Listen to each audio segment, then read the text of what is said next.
स्थिति तो भयावह है। हजारीबाग का झील जो हजारीबाग का हृदय स्थली था, उसमें कितने प्रकार का छेद हो चुका है। डीसी, एसडीओ, डिस्ट्रिक्ट जज और बड़े बड़े पदाधिकारी, कमिश्नर सारे का आवास है, लेकिन उनके आंखों के सामने, उनके नज़रों के सामने ये झील जो है अपनी अस्मिता खो रहा है। ये शहर का सबसे बड़ा कूड़ादान साबित हुआ है। जो इतना खूबसूरत जो जगह था, लोग इसको जो है कूड़ेदान में तब्दील कर रहे हैं। विभागीय अनदेखी कैसे इसमें हो रही है? यहाँ कोई विभाग, कोई मैंने आज तक हुलकने ने न पूछने भी नहीं आया कि क्या आप कर रहे हैं या इसको कैसे बचाइएगा। अभी हम हजारीबाग झील पे खड़े हैं। ये झील हजारीबाग के हृदय स्थलीय झीलों में शुमार है, क्योंकि ये इसकी सबसे बड़ी खासियत ये है कि ये जो कैंपस है, ये पूरे कैंपस में 5 बड़े बड़े झील हैं और ये अमूमन पूरे झारखंड का दौरा हम कर चुके हैं, तो झारखंड का दौरा करने में ऐसा झील तो हमको कहीं नहीं दिखा। लेकिन अब स्थिति ऐसी है कि यहाँ पे पानी सड़ चुका है, पानी से बदबू आ रहा है और आप मेरे पीछे देख सकते हैं एक मशीन है, सफाई करने के लिए ये मशीन लाई गई थी। महीने का इसमें 1.5 लाख का डीजल भी लगता है, लेकिन अब ये स्थिति इसकी ऐसी है कि ये दयनीय खड़ी है, लेकिन अभी भी इसका पैसा लगातार महीनों उठ रहा है। हमारे साथ कई लोग हैं, हमारे साथ फॉरेस्ट विभाग से रिटायर्ड अधिकारी भी हैं, हमारे साथ अभिमन्यु भैया भी हैं जो लगातार यहाँ पे सुबह सुबह जो है मॉर्निंग वॉक करने आते हैं। हमारे साथ कई सारे लोग हैं। सीधे भैया अभिमन्यु से मिलते हैं। सर, क्या स्थिति है यहाँ की और क्या दुर्दशा है? स्थिति तो भयावह है। हजारीबाग का झील जो हजारीबाग का हृदय स्थली था, उसमें कितने प्रकार का छेद हो चुका है कि बहुत दुख होता है कि इतना खूबसूरत जो झील है वो आज अपनी दुर्दशा को रो रहा है। साफ सफाई का कोई ध्यान नहीं है, गंदगी अपरंपार है, लोग भी गंदगी झील पे फेंक रहे हैं। अगर हम कहें तो शहर का सबसे बड़ा कूड़ादान साबित हो रहा है हजारीबाग का ये झील। नगर पालिका की ओर से बहुत तरह का इसमें निर्माण कार्य किया गया है, पार्क बनाया गया है, पार्किंग दिया गया है, लेकिन वो सब ढाक के 3 पाद वाला ही कहावत को चरितार्थ करता है। उससे ज़्यादा दुख का बात है कि पदाधिकारियों के आवासों से घिरा हुआ है ये झील।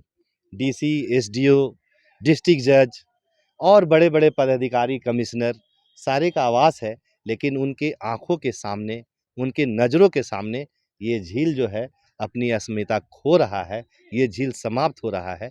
इस कारण से हम सबको काफ़ी दुख है कि ये जो हम लोगों का पूर्वजों का जो धरोहर है और जो आने वाले वंशजों आने वाले हमारे भविष्य के जो लोग हैं, उनके लिए जो ये हम लोग जो छोड़ के इस झील को जाएंगे, तो उनके लिए जो है ये काफ़ी दुखदायी होगा। लेकिन क्या अभी आपसे कुछ देर पहले बात हो रही थी, तो आप कह रहे थे कि एक झील का एक पार्ट है जिसे बेच दिया गया था, वहाँ पे कंस्ट्रक्शन का काम भी शुरू हो गया था। क्या था वो पूरा मामला? देखिए, ये झील का जो आस-पास का ज़मीन है, इसमें तो अतिक्रमण होते आया है पहले से भी और काफ़ी सारा संबंधित विभाग में भी जाता है, लेकिन नतीजा आज तक कुछ नहीं निकला है। और इस झील को संरक्षित करने के लिए इसमें नो कंस्ट्रक्शन ज़ोन तो डिक्लेयर करना चाहिए। हमारा मांग है कि इसको नो कंस्ट्रक्शन ज़ोन डिक्लेयर किया जाए, ताकि इसमें किसी भी प्रकार का निर्माण, कमर्शियल एक्टिविटी बंद हो। तो सालाना, जैसे आपसे कुछ देर पहले बात हो रही थी कि 100 करोड़ की योजनाएं इसमें अब तक लग चुकी है, उसमें क्या है? मेरा कहना है कि अगर आप इसका पूरा डाटा और खाका निकालेंगे, तो 100 करोड़ से ऊपर की योजनाएं इस झील में कागजी तौर पे हो चुकी है। क्या इसे 100 करोड़ का कूड़ेदान कहा जा सकता है? निश्चित तौर पर ये शहर का सबसे बड़ा कूड़ादान साबित हुआ है। जो इतना खूबसूरत जो जगह था, लोग इसको जो है कूड़ेदान में तब्दील कर रहे हैं। संबंधित विभाग, मत्स्य विभाग, नगर पालिका और प्रशासन के लोग के अनदेखी के वजह से ये सबसे बड़ा कूड़ादान साबित होगा। देखिए, भारत का सबसे बड़ा कूड़ेदान आपको दिखा रहे हैं कि 100 करोड़ के लागत से ये कूड़ेदान बना है। हमारे साथ कई और लोग हैं, इनसे जुड़ते हैं। आप लगातार यहाँ पे झील के साफ सफाई, रख रखाव पे ध्यान देते हैं, तो क्या स्थिति अभी है? क्योंकि यहाँ पे नौका विहार का भी प्रचलन था पहले, लेकिन अब वो बंद है। अभी आप देख रहे होंगे कि जलकुंभी जो पूरे झील में 4 झीलें हैं, 1 नंबर, 2 नंबर, 3 नंबर, 4 नंबर झील है।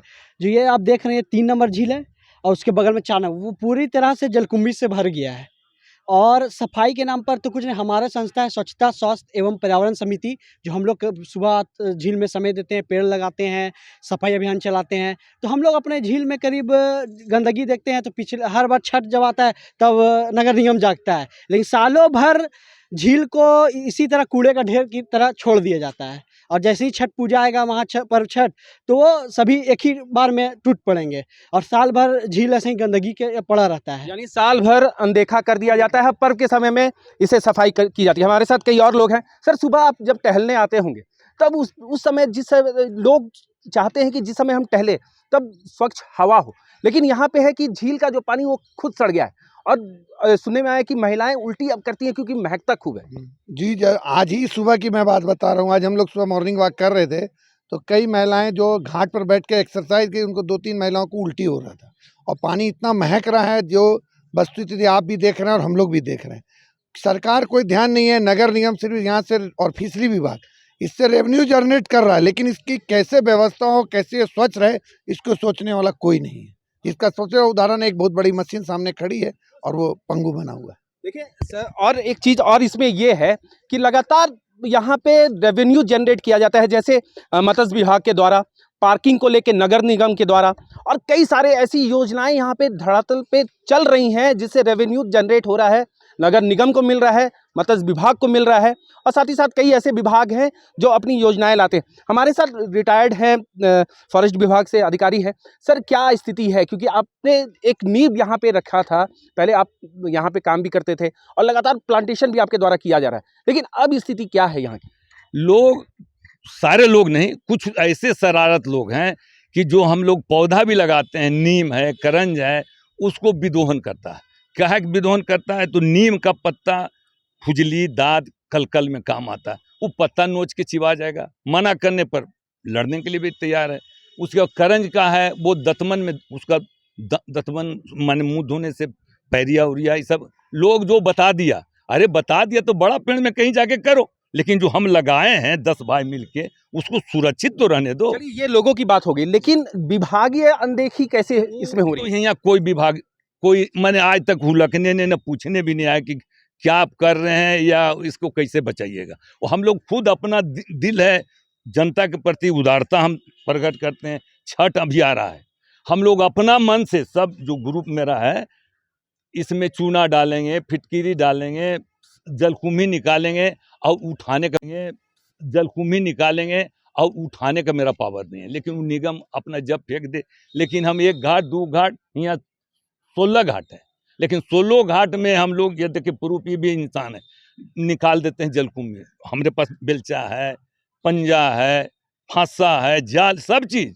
लेकिन हम किसी से नहीं, हम अपना बल पर हम लोग करके उसको, लेकिन विभाग यहाँ पे देखने तक नहीं, कुछ नहीं, कोई पूछ वो नहीं करता है। चलिए, विभागीय उदासीनता का ये नज़ारा आपको दिखा रहे हैं कि झारखंड के हजारीबाग का ये जो झील है कभी बहुत सुंदर हुआ करता था। यहाँ पे नौका विहार का प्रचलन था, जिस तरह कश्मीर में नौका विहार करते हैं लोग, यहाँ पे आके लोग नौका विहार किया करते थे। लेकिन अब स्थिति ऐसी है कि यहाँ पे नौका विहार बंद है और साथ ही साथ जो यहाँ पे सुंदरता है वो कहीं ना कहीं मिटते जा रही है, इसका अस्तित्व जो है मिटता जा रहा है। अब देखने की बात ये होगी कि लगातार जो लोग हैं यहाँ पे, जिनके प्रयास से झील को साफ करने का प्रयास किया जा रहा है, क्या विभाग के कान में जू रेंगने का काम करेगी वो चीज़?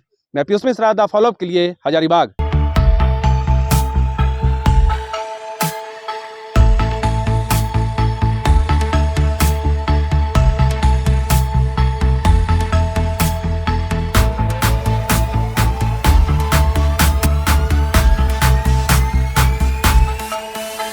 बायोम मेडिकल प्रिपरेशन का एकमात्र संस्थान जहां है complete digital classrooms, individual doubt counters, video lectures, student tracking system, library facility, 100% result oriented rankers batch, study package and class notes in PDF. TheFollowUp.in.